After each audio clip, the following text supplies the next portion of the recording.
আসসালামু আলাইকুম রহমতুল্লাহ। সুপ্রিয় দর্শক, আমি মোহাম্মদ রুহুল আমিন, চালানো প্রবাসী। আজকে আমি একটা নাম দেখাবো। এটা সিদ্দিক আম।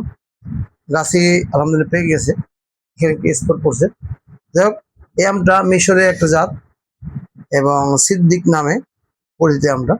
এটা আরো বড় হয়, প্রথম আম। দীর্ঘদিন ধরে কালেকশন করা, কিন্তু ফল আসছে এবছর প্রথম।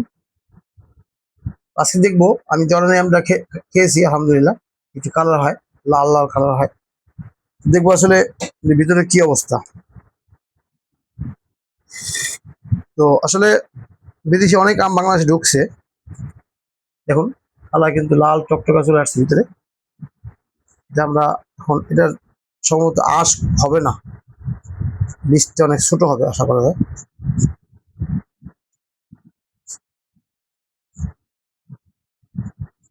এই যে টুকরো আমরা কাটলাম, উপর বসে আরেকটা সেট কাটবো আমি দেখার জন্য।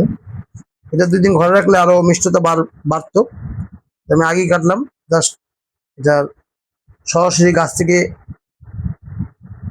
পারলে কিরকম স্বাদ লাগে সেটা দেখার জন্য।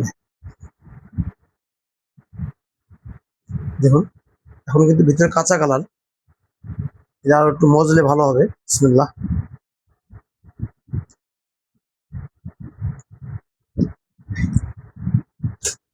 এখন টক আছে, পরিপূর্ণ পাকে নাই, তবে মিষ্টতা আলহামদুলিল্লাহ যদি ব্রিক্স মিটার মাপা হয় 16-17 চলে আসছে। এটা কিন্তু 20-এর উপরে চলে যাবে মিষ্টতা। যদি কাঁচা অবস্থায় প্রচুর টক থাকে, কিন্তু পাকা অবস্থায় এটা কোনো টক থাকে না এবং কোনো আঁশ নেই, কোনো আঁশ নেই, সম্পূর্ণ আঁশবিহীন, একদম ফ্রেশ। আর চামড়াগুলা অনেকটাই পাতলা হবে, যখন পাকবে ভালো করে অনেক পাতলা হবে। যদি এটা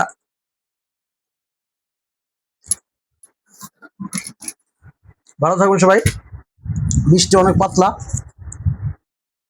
সব ভালো থাকবেন, আল্লাহ হাফিজ, আসসালামু আলাইকুম রহমতুল্লাহ।